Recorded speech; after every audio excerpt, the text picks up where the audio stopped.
ఆ క్రెడిట్ అంతా మా సొంతం, మాకు లేదు ఆ అవసరం. క్రెడిట్ వార్ ఇప్పుడు తెలంగాణ రాజకీయాల్లోకి వచ్చినట్టు కనిపిస్తోంది. రేవంత్ సర్కార్ కొత్తగా చేసిందేమీ లేదని, తమ హయాంలోని పథకాలను కొనసాగిస్తున్నారని బీఆర్ఎస్ ఆరోపిస్తోంది.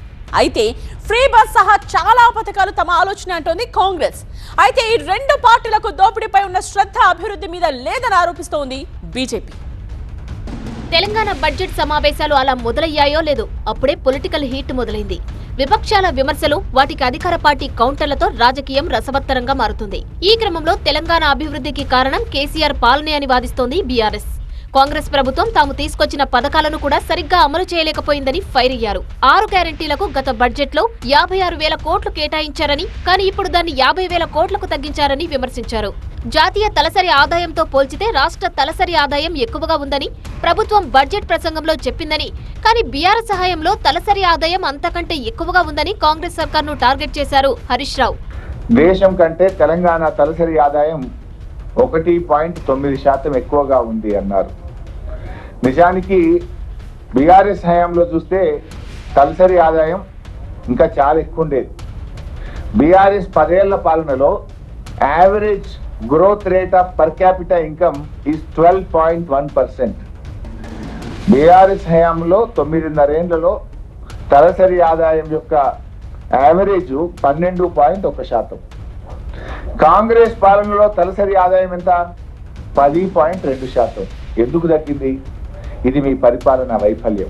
అయితే బీఆర్ఎస్ కంటే కాంగ్రెస్ హయాంలో గొప్పగా పథకాలు అమలు చేస్తున్నామని కౌంటర్ ఇచ్చింది కాంగ్రెస్.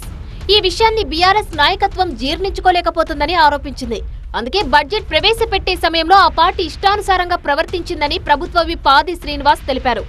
ఏ రంగాన్ని విస్మరించకుండా కాంగ్రెస్ హయాంలో అభివృద్ధి, సంక్షేమం కొనసాగుతోందన్నారు. వారి భావాలన్నీ కూడా మారిపోతున్నాయి.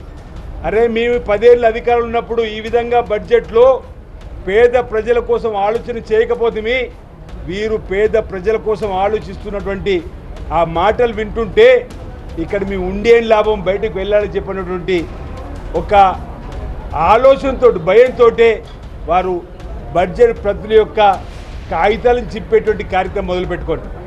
చెవులో పువ్వు పెట్టుకున్నటువంటి కార్యక్రమం ద్వారా నేను అడుగుతా ఉన్నా, ఈరోజు మీరు చెవులో పువ్వు పెట్టుకోవడానికి, కాగితాలు చింపడానికి మేము పేద ప్రజలకు అందించబోతున్నటువంటి ఈ పథకాలు మీకు ఇష్టం లేవా? అయితే తెలంగాణ రాష్ట్రాన్ని కాంగ్రెస్, బీఆర్ఎస్ అప్పులపాలు చేశాయని విమర్శిస్తోంది బీజేపీ. అప్పుల్లో 2 పార్టీలు పోటీ పడుతున్నాయని ఆరోపించారు కేంద్ర మంత్రి బండి సంజయ్. 2 పార్టీలు కలిసి రాష్ట్రాన్ని శ్రీలంక తరహాలోనే మార్చేస్తాయని విమర్శించారు.